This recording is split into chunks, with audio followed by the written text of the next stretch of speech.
Lal how by the Tassan Hakana, keep them the talk them. Yes. Lal Huzuki, the Bravo. A hog in the Troho. Yes. Lebakin in a hog in Lebasican, no Manipur, he wanted Manipur the labor inhabitants, ma'am Sigi, how will Alamanep. Atagadi, Lal Hoga, when a key there is a carino. When a kita get the way, Lalawaki was a way of corruption to Wakangu, the game ping the paying train to Rant Chintito Wakangu. Adu di Kangreco. Adu not with the ism some Java, Mism Mamana, ism some Java, Canomana, individual and Hajavataco, Kainova, Lala with the key to Visio. Give him Tote Madame di Madi, Miam with the Moctian and sacrifice over on a drop. Masiki reading Amso Tota and a Calais target in the first place. Kayumba Aina, Lal Hobo Tagadi, Lana Hobaki, sacrifice to Toki Tagadi. Lebak Tado Sakravani, as from the fighter in Adu Tagadi. Huziki have a miam in Kandaragadi, Madugi, Canada extortion, senseless extortion, meaning one of the forced over. Learning to have what in the coin high, but may am not higher put out them. Seeing must see feedback, say, combine low with the have the cushion. Madam, the ultimately any pandamama, Panganam Honabakanda, public support Yodana, Kamaya, the have a Wahamadi, Leganem, and a public support from Handal Tagadi, Mang the second Libra. Is it progressive or is it regressive? Hybrid. Tung Hanbo, you don't know, Mang Sangan, you have to do it. I do with Targadi, Huziki Leriva, Magi Leriva, organizations, freedom fighter, Hagera, kind of separatist movement, Hagera, whatever. I am high of the Yam Yawiko. I do Tagazu, Moko is political ideology of the leisure, put a man. Adu Nahan Toleva, Akwagi, Unilefki, Pambai, Hajabatarico. Sigi, Mokogi Namkogi, peace talks. To find a solution. Kenama. Yes. Other Uncle Megan Hayako. No, you see that's mind of Wahikara, Miami labor, interest of the communities, Magi labor, communities, Miami interest, talk to whatever Magusi have a unique identity, which is preserved on one of Mayama have the Adam why is Hanakan the Tawasuki Kaidi, Hivegama, Hanhabi. Some I don't know, Zik have Narang Toleva, KCP, Hoyluchumba. Taiwan Boki, like some range, Man have a kind of moju. Sang is a hill consider. Amutole, Madame D, reason Mam say, smile of not when a Punchi Mahingama, Hing Tagasu, Hectayado, put a malaria, Cindy, a quiz mind only on why, Aquarium, Etrosatis, Mam Toy, and a quiz mind on Mam the P origins, Mamco, other when the men to talk in a city. Homecoming ceremony, Togra. Hida, Hide, other government Peter. Palang money fixed deposit high type some fixed deposit could take the pandos no there a month later question number 2 Lopal Sing Togna Yuma Masala Yagatra Masi questions even the happy hang the hanging Masi Tama the Lopal Tong Yuma family Masala has the Huzikamatam said the Yamna Wab the line of impossible next to impossible high Salavo. I don't know government of Indiana Huzika High 2029 the Amitsana Akogi Lal Hobo singing with Kenny, Hibagima, Pandam the Tami, Mamang song the high grave. The revolution, a saying by Hiva Tagadi, Miam revolution, a saying by Hiva Tagadi, me Yam Yam, which Matota Dena, Aina, Uncle Megan, the lower interview the man's heavy who's the body with a protocol. Cuba, the Hobo, the Grama, the Oreco. Horpam the Chum Pandam Chum Tagadi. If the motive is clear, political consistency is clear, I ethics clear or Tagadi. If I think for my can I Masaito and Wakalum like Tagadi, Adu the Miyam Yamatade. And revolution no chum Tagadi, Adugidism like any. But Karigamba revolution to lit to not cannot missing Sina, Akogi Masai Ojava, Masai Kanto Bakana Nava, Amadi revolution giving the Miam the Nampusa put again, high target, then that will automatically be regressive tung honey, high put on the Adam Mam Akanga sings and so much academics, ma'am, so high upon him. And need of the hour, the Huziki report, Akogi, Karihata, rethink, reassessment, re strategize. Films the command on second they had society the labor, a state actor or non-stop actors or civil organization, for example, Huzik Hiver, issue me the civil organizations, Huzik Liver, Save Manipur, Save Manipur, some law. Yes. Bennett and Cotton, Huzik Hiver, Pot Sing, Save Manipur, can also, they could Kaja. Yes. issue sing se natra khoi ji loin okay tare na le bra akhoi ji san yare cobra me am la ai natra khoi smain to na si sa thok pa de kan akhoi man le ga dum akhoi ji pen thu se hai ra ana yam lu budi final word te ji ki hai ba change ti akhoi so called democracy in the lay bani na andaki 27 da lakira 29 da lakira BJP gi ngasai akhoi yam hai bi gi ai kitang di rejoin to ji BJP na masai makhong da yom pak na yasin jabani kamaina manam di younger generation na khana ba hogre yes angang sing de lehdu na tro bo thar du ji moi na tra ba an jing is sat khini ahan akon gi wai ne but han du ja khoi na tra na du lehdu na tra ba na du na han du yang ta ga di what is the future of any political party jamana na what will be the future na sing ya ga ta ga di what will be the future come future no have the of any organization of any community of any people in power adugi tungi yeng kan hayeng akoi na noi gi tungi damak te na hai kan si tungi damak si na ha sing hoi yumbi oidu sing sing gi yam na maru oi pot ne but now is the crucial timing adugi yumbi sing su gyan ta ga di hayeng 2027 gi vote si da moi na hai gre ba vote pi re adu ne ba ain haje BJP gi hojegi haiba kano se issue se kema solve to hodra ba khoi gi dhamendra pradhan resign to dra ba ama to oktra ba hengal la ba then maybe just like as I host no habi gi ba Nepal 2025 to ba BD Bangladesh to ri ba Sri Lanka to ri man India thok pra na ta thok ta bra habi di hojik how mai tagi mai jaw bi kha how ho ra bane kyam chong ho ka dagi habi si yeng na ba tari ja Paojel Chaoba asida pabung na su hojik thambi ba aduga khoi gi protest singi marakta kogi safe Manipur haibagi kaino ma khak yaw basi matang se da pabung na je habi who is going to save the Manipur whether the union government of India or the state government sina kangadori bra habase sigi jantar mantar gi si hairi ba khogi monsoon session ji haubada NTA amadi aduga ngasai gi khogi mandir gi paisa khomakpi matang su pabung khana bada paisa du marakta hai hatlame haibagi amasu congress ki mai kai dagi tawrapam kak su yawi dana ado handaki khogi Tamil Nadu gi Vijay Thalapathy na makhoi gi lamda temple gi paisa sing di only temple the season nagadabane haidana atopa purpose the season are have su thangre aduma who is going to save the Manipur hairapai matang chida sigi si hari basiki mis masa sikatanata natana ikui kui ringai ki mamangda imagi mairagi team na chalaga jantar bantar da akoi sidin protest ka tawrubadu su babung ningjing bi ko aja Paojel Chaoba ningjing bi ko masida khoina phangjaba sources ki matungina report ki matungina phangbasi da khoina tajaba pausi hariba imagi mairagi team singsina chalaga unaba matamda makhoina hairakose अखोइना कईदौदोइनो मसी नखोइगी मणिपुर दा थोकपनी मसी state list नि अदुना नोइगी लाइरिबा MLA नोइगी legislature सिंगसिदा pressure से मखोइदा पिहलो हाइरे हैबसे सिमक मसीगी report से फंगजेइबा अजा Paojel Chaoba अदुबु हाइरेबा union government दगी मदुगी response पिरगा लागा सु स्टिल अखोइगी मणिपुर गवर्नमेंट दि हजि करिगुम्बम त तौबा ngamdriba even खोगी ngarang homecoming ceremony gi matangda खोगी oja khemchana thambasi hojik se tapna irang laksil i hairiba haibadi खोगी central security force army aduga AR CRPF BSF aduga state force sing je punna apunbo oina tuna chaminar kanda tapna irang laksil i hairiba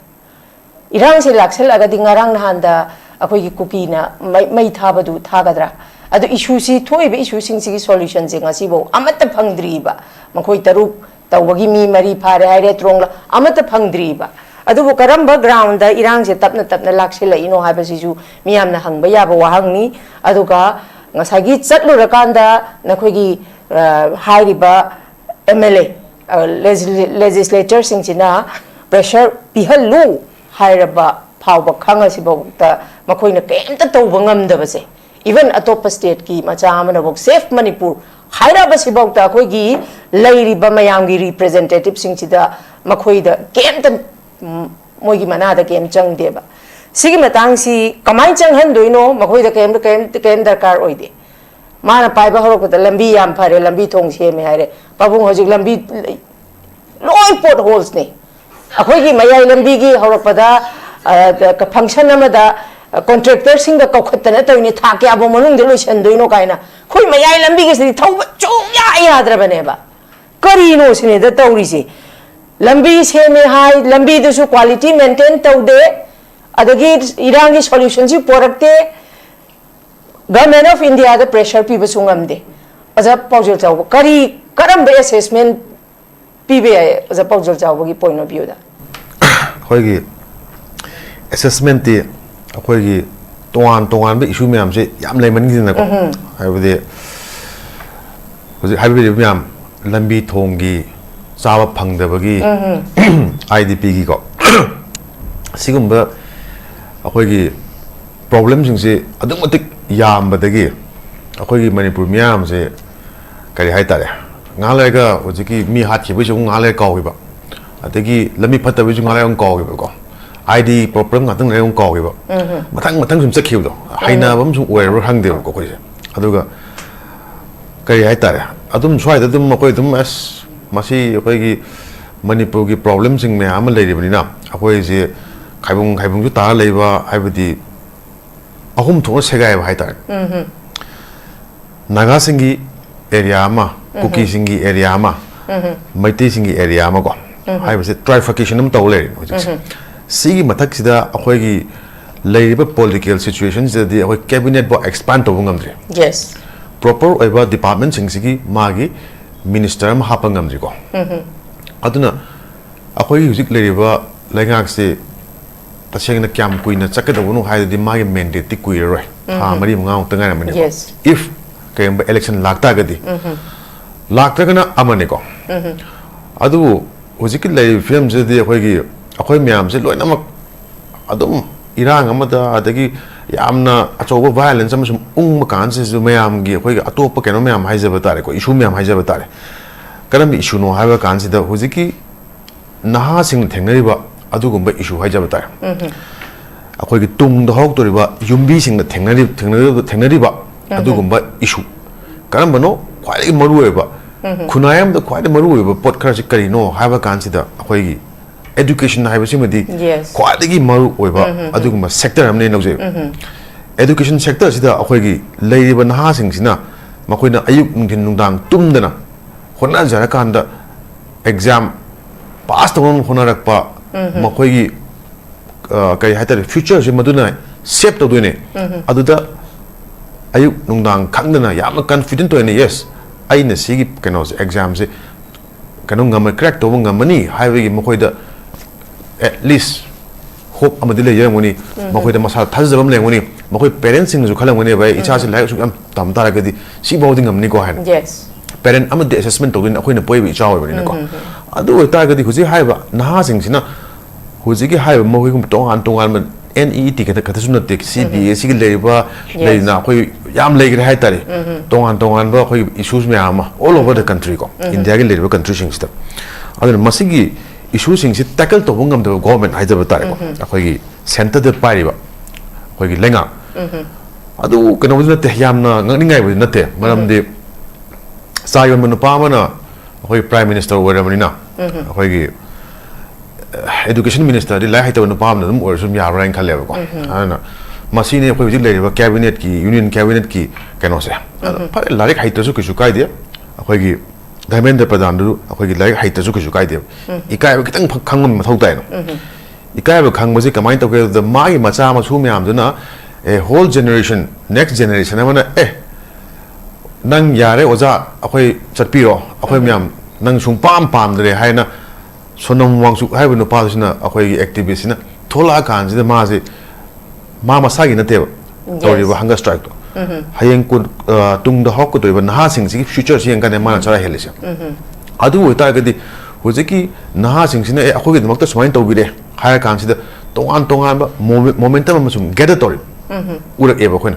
urak pa kan si da akhoi gi ngarang nong ni humni sida amuken search la violence la Delhi da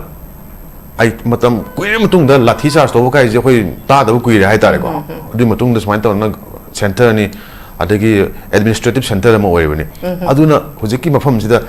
khoi gi jantar mantar gumba yamna keno oi ba hai tare ko heart of the khoi gi capital oi ba mafam sing sida amana irang horpa adu su kanana mahiru singna next generation na cockroach haiba wai ni isa isu singna horpa adu gumba hiyo mane haijaba tare ko ana masi yeng ya ba je akoi di multifold ni yeng khale manam di naha sing na pelek tu kai no haba kan sida corruption to have no corruption kai no quite important over sector education sida education da corruption to ra na akoi mam thole manam di makoi di ne ba direct effect to je direct effect to je kana the future of India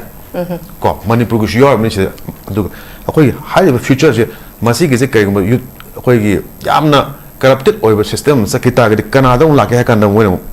madam je makoi na sum hanak si yamna pelak ta phondro ko kan di han da gi akoi gi India gi akoi ga sa habi de ba mamang speaker yaman jo habi gre Modi government ki yes akoi gi chai wala gi magi simangangu simato aduga kenom iram thue India Pakistan gi warim to loni ko adagi som da kenom lai a Hindu Muslim gi pot am puthro kani adugumba akhoi gi bias toiba journalism gi ethics yaw do kangu me ama tan thu e janta man ta dagi masi mo haw le trengon mai gi kari ke anap Goswami ga ju le go swai da me am na kan khana ngoni but makoi si godi media gi top rank ala de le ba adai om kasyap kan le de na akhoi gi nupi me ama akhoi gi ruby ga hek yeng ba da drama to man ba hek yeng ba da masaro psychotic oi man ba adu ma kangu haijaba tare ko adu ma kangu sing sing hanak si expose oi na ha sing sina adu mathak ta mu akhoi gi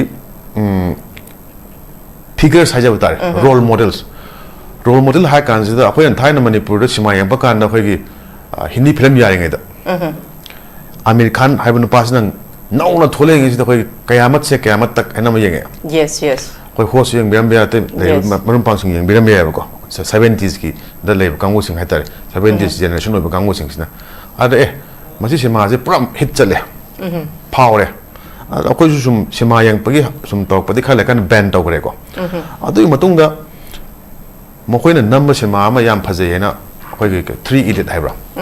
madu gi potum di yang hoi hoi sima du madi ada mana huji ga haibas kano se sima je sonam mongchuk the base to mongon de inspire to film am na adu su karam na hakan education system je India ge education system am de policy se masi je amna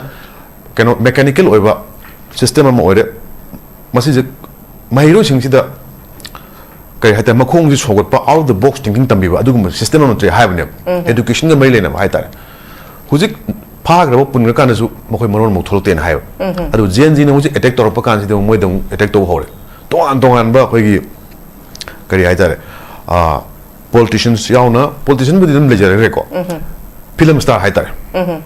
film star sing si de sum khoi Amitabh Bachchan ogera Amir Khan ogera and okay Hrithik Roshan hai ra adai wa de loi re khoi gi keno se makha ta ba de kyam kan khang re ja tare ko adu ma kangu sing si maro mo thok de ba si adu se expose to re ana live film se di paradigm shift am hai ja ba tare ko paradigm shift karam no ha ba kan si naha sing Indian youth sing hina makutta hujike haiba protest ki banner para kan sida we want justice hai pane we want a fair system hai pane kam fair system no ha kan da India constitution pi gi da wa dugumba fairness na tane hujikti yengbiyo akhoi gi Manipur dong hala kan ngasai host ne hangbiri kamai to ne Iran election ri no ha kan Manipur gi Iran di 48 hours 2000 May 3rd 2023 da nong nin de election lo ram ba ya adumba issue mo ne huju cha cha li kai no a khoi me sum punjil la kana khoi me sum omjil la sum thamma amaga amagum khana han ba amaga sum haina han ba amamon lang na han ba an main to ngai sida akhoi je akhoi isa gi law ko na mi no in law bi pe phem hai tai ko akhoi ko gi na akhoi gi nupa sikimis nupa ma ji ki hai ba adhikari gram hai na do ma na wen law bi re se Manipur akhoi gi voice to cry no akhoi voice na mo akhoi gi transparent oi to youth haije batare non political oi to adu gumba missing sing ju tag ngra kari gi no kan da khoi gi leidna pau ju tai sat khre kan kha tai ko khoi gi he ira am thoi gi tingi khoi gi mamang sung khala yaw du ba adagi hekta me am da sima tawdori GPA da copy ro kana ko GPA gi activist me am su le mo ju khala tholok to ba sak khre kai ju ta ba khai yaw ri ko yeng se adu ko me am adagi attention ko me am pam sa ba da me am na kap khong to bu ko pa yeng ko da wa ba na sing ju khai yaw ri hai ba ta ko adu mo isi phim ju bu kana khoi aseng ba seng ja ba essential ba hai ja ba ta for example youth of Manipur has youth of Manipur have when sum yang pa kana mo ji non political oi ba yam transparent oi ba maning the in da ba adum ba movement ai ran khale adu ta gdi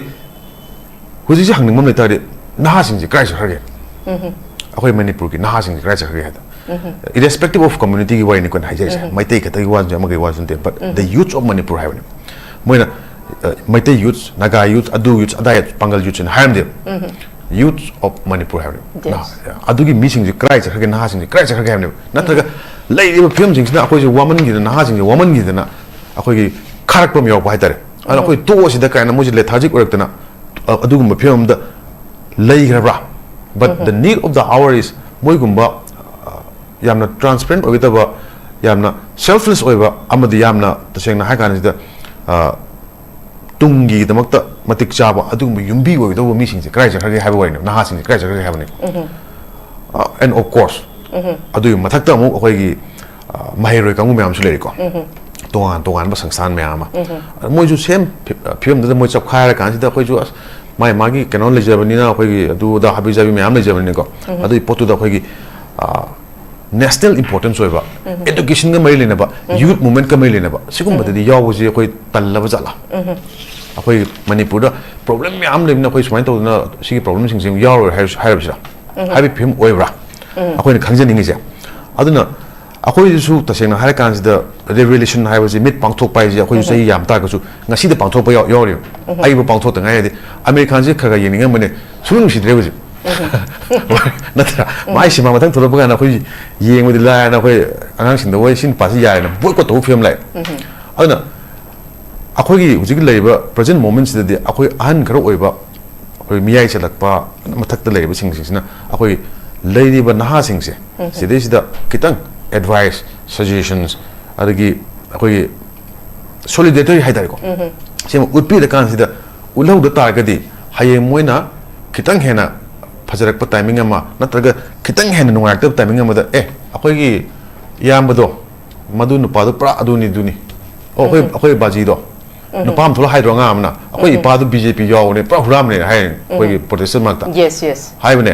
adu angang ma thulok ta ga mapa ne ma na blame toy do adu ngam ta di akoi swai gi na sing ju hayeng thula kan akoi baji du pra berai no pa ne ma ne pra huram number 1 ne masai khaling da akoi ju kem kham de yes hai na hak ta ga di yes adu di nga tangi le ba huji ki hai ba flow sida akoi gi le ba generation khara sisna na sing sida kitang khut pa bi da ta ga di akoi ne kitang sacrifice to ga ta ga di ma khoi di inor khara pi da ta ga di Manipur ka gi shape Manipur hai ba se is not only for the youth by the youth of Manipur but every person magi irrespective of magi social strata khang de ma farmer mo ombe ma chinmi mo ombe lomi mo ombe ngami mo ombe bureaucrat ombe police ombe anything adu kangu sing sina at least masagi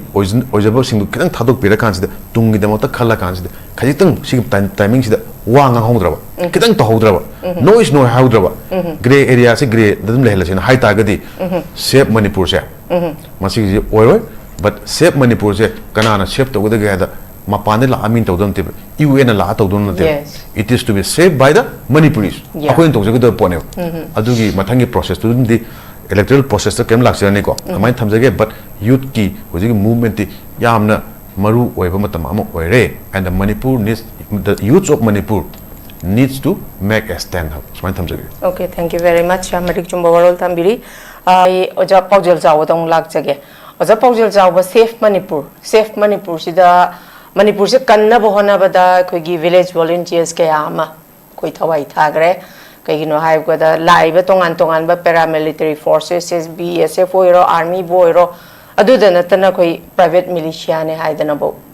tholak tana ming thon je phanga bane ba sumai taw dana ngasi phaw safe Manipur se safe taw bangam dri habdi adugi khwaidagi maruoiba responsibilities ti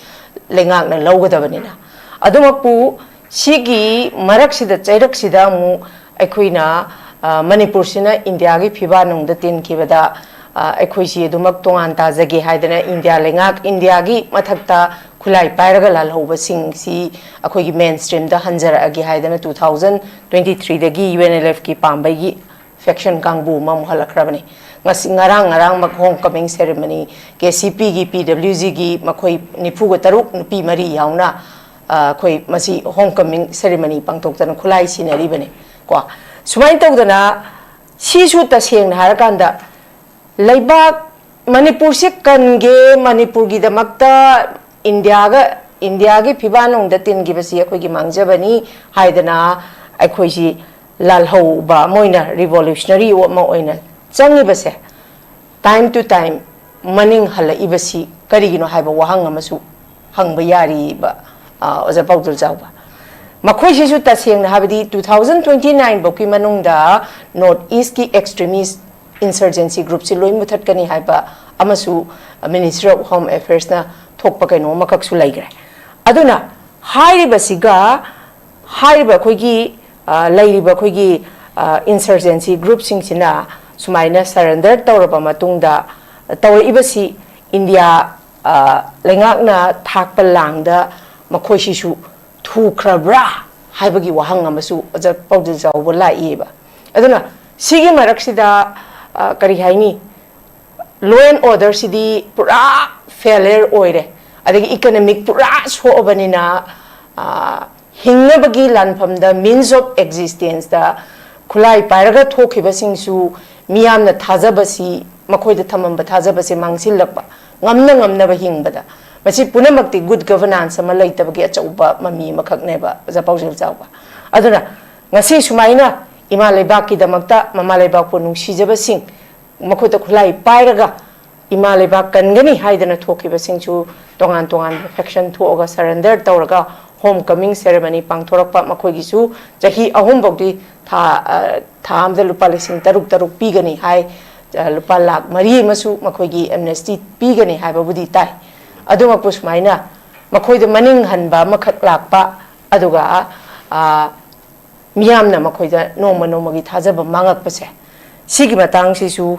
India lengakna thakpa langda makhoise pura thurabra haibagi wahang amasu oza Paojel Chaoba yamna hangba yaba wahang amoina lai kari kamai thambini ngabsa yamna phajaba wang nai jaba tare ko adada masi akhoi gi hanak Hindustan Times ki al ngo akhoi gi RK yes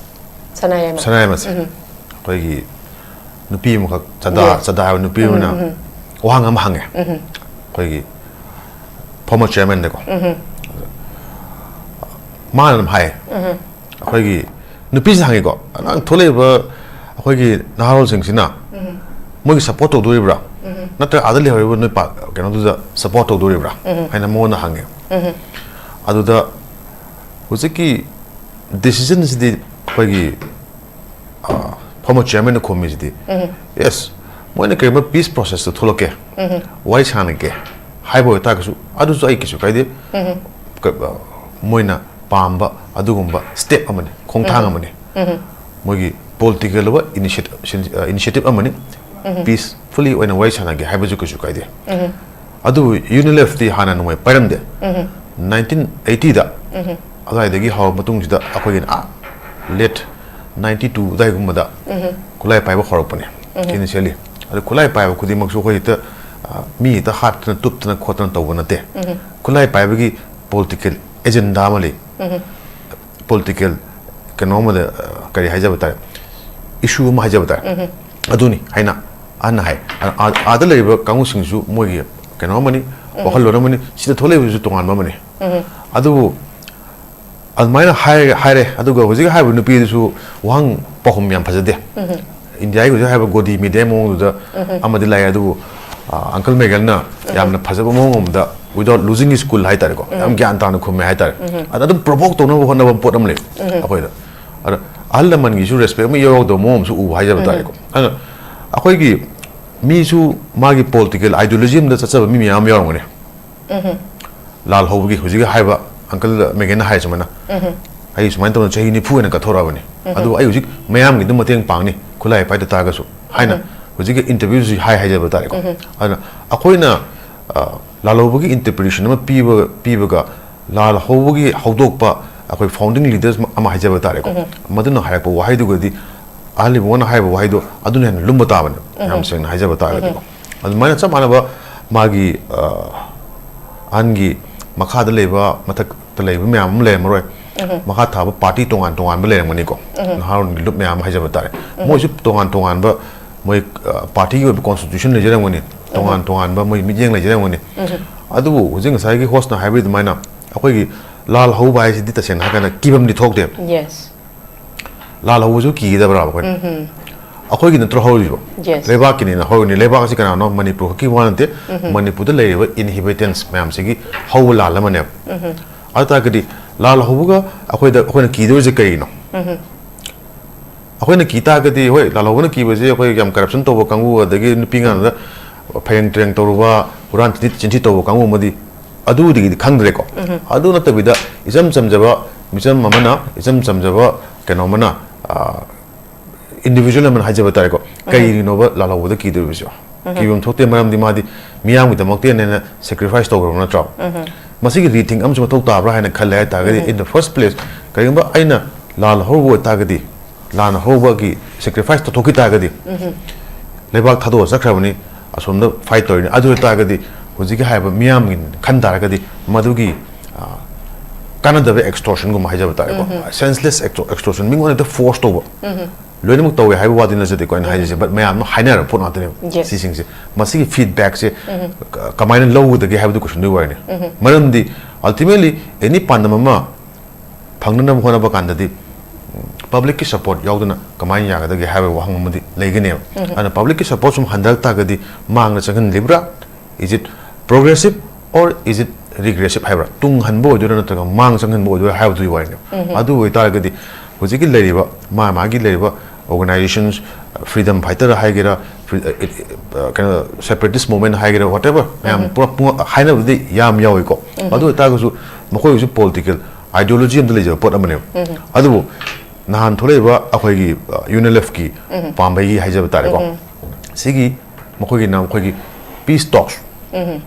to find a solution kenama yes adu da uncle megan haiyaba ko noi gi sida sumai to wahai kara khoi mayam gi leriba akhoi interest of the communities magi leriba communities mayam gi interest thau to godabani magu ji haiba unique identity lejibu singse preserve to no khona mayam hap haibadi adum wari sanana kan sida tawbusu kisu kaide haiba gi ma han haibi samana na hoji gi haiba ngarang tholeiba KCP gi hoi luchungba taibang gan ba khoi gi laisam ranjit ma na haiba kan da moju sangi changhil lur kan sida amuk tholaya maramdi reason ma'am से सुमाइन तो ना कोई ना पुंची महिंग अमा हिंग ताग सु हेक्ता Yadav pot अमा लेरे सिदी कोई सुमाइन तो नहीं वाई कोई याम एट्रोसाइटिस मैम तो अना कोई सुमाइन तो ना मैम दी पी कोरिजन्स मैम को अदु कोई ना मेन स्ट्रीम थोक पनिंग सिदी होम कमिंग सेरेमनी तौग्रे हाइना हाइ अदु गवर्नमेंट पी दोबा लुपा लाख मरी की फिक्स्ड डिपॉजिट हाइ ताइ सम फिक्स्ड डिपॉजिट खुद तक फंगदौ सुनते अमन लेरे क्वेश्चन अमा नंबर 2 लुपा लिंग तौक ना युम मसलाइब यागद्रा मसी क्वेश्चन जिमिंदे आई हाइपति हांगदी हांगे अदु मसी थामदा लुपा लिंग तौक ना युम फैमिली मसलाइब हाइसिदि हुजिके मतम सिदि यामना वाबदि लायना कोई इम्पॉसिबल नेक्स्ट टू इम्पॉसिबल हाइबम सुलेबो अदुना गवर्नमेंट ऑफ इंडिया ना हुजिके हाइब 2029 दा अमित शाह ना अखोगी लाल हौबो सिंग मथक उतकनी हाइबगी यमा पांडम नि थमी ममांग सोंगदि हाइग्रेब अदु revolution aseng ba haiba tagadi miyam revolution aseng ba haijaba tagadi mi yam yam bai mathau ta de na khoi gi aina uncle megan da lobo interview am da man so haibiri ko huji bodi khoi thaduk ai putok jadri adu kiwa da hobo do wagera ma do hoi wagera ko hor pham ji chum pandam nu chum tagadi if the motive is clear political consistency is clear I ethics clear or tagadi if I think for my can I masagi tongan wakalum lai tagadi adu gi mi yam yam ma thau ta de an revolution na chum tagadi adu gi dum laigini but ꯀꯔꯤꯒꯨꯝꯕ ꯔꯦꯚꯣꯂꯨꯁꯟꯗꯨ lead ꯇꯧꯔꯤꯕ ꯅꯠꯇ꯭ꯔꯒ ꯀꯩꯅꯣ ꯇꯧꯔꯤꯕ ꯃꯤꯁꯤꯡꯁꯤꯅ ꯑꯩꯈꯣꯏꯒꯤ ꯃꯁꯥꯒꯤ ꯑꯣꯏꯖꯕ ꯃꯁꯥꯒꯤ ꯀꯩꯅꯣ ꯇꯧꯕ ꯀꯥꯟꯅꯅꯕ ꯑꯃꯗꯤ ꯔꯦꯚꯣꯂꯨꯁꯟꯒꯤ ꯃꯤꯡꯗ ꯃꯤꯌꯥꯝꯗ ꯅꯝꯐꯨ ꯁꯥꯐꯨ ꯇꯧꯒꯦꯅ ꯍꯥꯏꯕ ꯇꯥꯔꯒꯗꯤ then that will automatically be regressive ꯇꯨꯡꯍꯟꯅꯤ ꯍꯥꯏꯕꯒꯤ ꯄꯣꯠ ꯑꯃꯗꯗꯤ ꯑꯗꯨꯝ ꯃꯌꯥꯝ ꯑꯈꯪ ꯑꯍꯩꯁꯤꯡꯁꯤꯅꯁꯨ ꯃꯁꯤ ꯑꯦꯀꯥꯗꯦꯃꯤꯛꯁ ꯃꯌꯥꯝꯁꯨ ꯍꯥꯏꯅ ꯂꯩꯔꯛꯄꯅꯦꯕ ꯑꯗꯨꯅ ꯅꯤꯗ ꯑꯣꯐ ꯗ ꯑꯋꯥꯔꯗꯗꯤ ꯍꯧꯖꯤꯛꯀꯤ ꯂꯩꯔꯤꯕ ꯄꯣꯠ ꯑꯩꯈꯣꯏꯒꯤ ꯀꯔꯤ ꯍꯥꯏꯇꯥꯔꯦ ꯔꯤꯊꯤꯡ ꯔꯤꯑꯦꯁꯦꯁꯃꯦꯟꯠ ꯔꯤꯁꯇ꯭ꯔꯦꯇꯦꯖꯥꯏꯖ ꯑꯩꯈꯣꯏ ꯂꯣꯏꯅꯃꯛ ꯍꯧꯖꯤꯛ ꯂꯩꯔꯤꯕ ꯐꯤꯕꯝꯁꯤꯗ ꯀꯃꯥꯏꯅ ꯇꯧꯅ ꯆꯪꯍꯟꯒꯗꯒꯦ ꯍꯥꯏ ꯇꯥꯔꯗꯤ ꯁꯣꯁꯥꯏꯇꯤꯗ ꯂꯩꯔꯤꯕ ꯑꯩꯈꯣꯏ ꯁ꯭ꯇꯦꯠ ꯑꯦꯛꯇꯔ ꯑꯣꯏꯒꯦꯔꯥ ꯅꯟ ꯁ꯭ꯇꯦꯠ ꯑꯦꯛꯇꯔꯁ ꯑꯣꯏꯒꯦꯔꯥ ꯁꯤꯚꯤꯜ ꯑꯣꯔꯒꯅꯥꯏꯖꯦꯁꯟ ꯑꯣꯏꯒꯦꯔꯥ ꯐꯣꯔ ꯑꯦꯛꯖꯥꯝꯄꯜ ꯍꯧꯖꯤꯛ ꯍꯥꯏꯔꯤꯕ ꯏꯁꯨ ꯃꯌꯥꯝꯁꯤꯗ ꯑꯩꯈꯣꯏ ꯁꯤꯚꯤꯜ ꯑꯣꯔꯒꯅꯥꯏꯖꯦꯁꯟ ꯍꯧꯖꯤꯛꯀꯤ ꯂꯥꯛꯏꯕ ꯁꯦꯞ ꯃꯅꯤꯄꯨꯔ ꯁꯦꯞ ꯃꯅꯤꯄꯨꯔꯁꯤ ꯌꯥꯝ ꯂꯥꯎꯔꯤꯕ ꯃꯌꯥꯝ ꯕꯦꯅꯔ ꯊꯦꯠꯇꯅ ꯈꯣꯠꯇꯅ ꯍꯧꯖꯤꯛ ꯍꯥꯏꯔꯤꯕ ꯄꯣꯠꯁꯤꯡꯁꯦ ꯁꯦꯐ ꯃꯅꯤꯄꯨꯔꯒꯤ ꯀꯩꯅꯣꯁꯤꯗꯤ ꯑꯩꯈꯣꯏ ꯀꯥꯏꯖꯈ꯭ꯔꯒꯦ ꯏꯁꯨꯁꯤꯡꯁꯦ ꯅꯠꯇ꯭ꯔꯒ ꯑꯩꯈꯣꯏꯁꯤ ꯍꯧꯖꯤꯛ ꯂꯣꯏꯅ ꯑꯣꯀꯦ ꯇꯥꯔꯦꯅ ꯂꯩꯔꯕ꯭ꯔꯥ ꯑꯩꯈꯣꯏꯁꯤ ꯌꯥꯔꯦ ꯀꯣꯕ꯭ꯔꯥ ꯃꯌꯥꯝ ꯂꯥꯛꯑꯦ ꯅꯠꯇ꯭ꯔꯒ ꯑꯩꯈꯣꯏ ꯁꯨꯃꯥꯏꯅ ꯇꯧꯅ ꯁꯤ ꯆꯠꯊꯣꯛꯄ ꯌꯥꯗ꯭ꯔꯦ ꯀꯥꯏꯅ ꯑꯩꯈꯣꯏ ꯑꯗꯨꯃꯥꯏꯅ ꯂꯩꯔꯒ ꯑꯗꯨꯝ ꯑꯩꯈꯣꯏꯁꯤ ꯄꯦꯟꯊꯣꯛꯑꯁꯦ ꯍꯥꯏꯔ ꯑꯗꯨꯅ ꯌꯥꯝ ꯂꯨꯕꯗꯤ ꯐꯥꯏꯅꯦꯜ ꯋꯥꯔꯗꯇꯤ ꯍꯧꯖꯤꯛꯀꯤ ꯍꯥꯏꯕ ꯆꯦꯟꯖꯇꯤ ꯑꯩꯈꯣꯏ ꯁꯣ ꯀꯣꯜ ꯗꯦꯃꯣꯀ꯭ꯔꯦꯁꯤ ꯑꯃꯗ ꯂꯩꯕꯅꯤꯅ ꯍꯟꯗꯛꯀꯤ 27ꯗ ꯂꯥꯛꯀꯦꯔꯥ 29ꯗ ꯂꯥꯛꯀꯦꯔꯥ BJPꯒꯤ ꯉꯁꯥꯏ ꯑꯩꯈꯣꯏꯒꯤ ꯌꯥꯝꯅ ꯍꯥꯏꯕꯤꯈꯤꯕꯗꯣ ꯑꯩ ꯈꯤꯇꯪꯗꯤ ꯔꯤꯖꯣꯏꯟ ꯇꯧꯖꯒꯦ BJPꯅ ꯃꯁꯥꯒꯤ ꯃꯈꯣꯡꯗ ꯌꯣꯝꯄꯥꯛꯅ ꯌꯥꯟꯁꯤꯟꯖꯕꯅꯤ ꯀꯃꯥꯏꯅ ꯃꯔꯝꯗꯤ ꯌꯪꯒꯔ ꯖꯦꯅꯦꯔꯦꯁꯟꯗ ꯈꯟꯅꯕ ꯍꯧꯈ꯭ꯔꯦꯕ ꯑꯉꯥꯡꯁꯤꯡꯗ ꯂꯩꯍꯧꯗꯣꯏ ꯅꯠꯇ꯭ꯔꯣ ꯚꯣꯠ ꯊꯥꯗꯣꯛꯇꯣꯏꯁꯤ ꯃꯣꯏ ꯅꯠꯇ꯭ꯔꯥꯕ ꯑꯍꯟꯁꯤꯡꯗ ꯆꯠꯈꯤꯅꯤ ꯑꯍꯟ ꯑꯀꯣꯟꯕꯒꯤ ꯋꯥꯔꯤꯅꯦꯕ ꯍꯥꯟꯗꯣꯏꯁꯤ ꯑꯩꯈꯣꯏ ꯅꯠꯇ꯭ꯔꯣ ꯅꯍꯥꯗꯨ ꯂꯩꯍꯧꯗꯣꯏ ꯅꯠꯇ꯭ꯔꯥꯕ ꯅꯍꯥꯗꯨꯅ ꯑꯍꯟꯗꯨ ꯌꯥꯡꯉ ꯇꯥꯔꯒꯗꯤ what is the future of any political party ꯆꯞ ꯃꯥꯟꯅꯅ what will be the future nahasingna yaga tagadi what will be the future karma future no have the of any organization of any community of any people in power adugi tungi yeng kan hayeng akoina noi tungi damak tene hai kan tungi damak se nahasing hoi yumbi oidu sing sigi yamna maru oiba potune but now is the crucial timing adugo yumbi sing su gyan tarak tagadi hayeng 2027 gi vote sida moina haigreba vote ti pirore ꯑꯗꯨꯗꯅꯦꯕ ꯑꯩꯅ ꯍꯥꯏꯖꯔꯤꯁꯦ BJPꯒꯤ ꯍꯧꯖꯤꯛꯀꯤ ꯍꯥꯏꯔꯤꯕ ꯀꯩꯅꯣꯁꯦ ꯏꯁꯨꯁꯦ ꯀꯔꯤꯝꯇ solve ꯇꯧꯍꯧꯗ꯭ꯔꯕ ꯑꯩꯈꯣꯏꯒꯤ ꯙꯔꯃꯦꯟꯗ꯭ꯔ ꯄ꯭ꯔꯙꯥꯟ resign ꯇꯧꯗ꯭ꯔꯕ ꯑꯃ ꯇꯧꯔꯛꯇ꯭ꯔꯕ ꯍꯦꯟꯒꯠꯂꯛꯑꯕ then maybe just like ꯉꯁꯥꯏ ꯍꯣꯁꯅ ꯍꯥꯏꯕꯤꯈꯤꯕ ꯑꯩꯈꯣꯏ ꯅꯦꯄꯥꯜꯗ 2025ꯗ ꯇꯧꯔꯤꯕ ꯕꯪꯒ꯭ꯂꯥꯗꯦꯁꯇ ꯇꯧꯔꯤꯕ ꯁ꯭ꯔꯤ ꯂꯪꯀꯥꯗ ꯇꯧꯔꯤꯕ ꯃꯌꯥꯝ ꯑꯃꯅ ꯏꯟꯗꯤꯌꯥꯗ ꯊꯣꯛꯄ꯭ꯔꯥ ꯅꯠꯇ꯭ꯔꯒ ꯊꯣꯛꯇꯕ꯭ꯔꯥ ꯍꯥꯏꯕꯗꯤ ꯍꯧꯖꯤꯛ ꯃꯩꯇꯒꯤ ꯃꯩꯖꯥꯎꯕꯤ ꯈꯔ ꯍꯧꯕ ꯍꯧꯔꯕꯅꯦꯕ ꯀꯌꯥꯝ ꯆꯥꯎꯅ ꯍꯧꯔꯛꯀꯗꯒꯦ ꯍꯥꯏꯕꯁꯤꯗꯤ ꯌꯦꯡꯃꯤꯟꯅꯕ ꯇꯥꯔꯦ ꯁꯨꯃꯥꯏꯅ ꯊꯝꯖꯒꯦ Okay, thank you very much.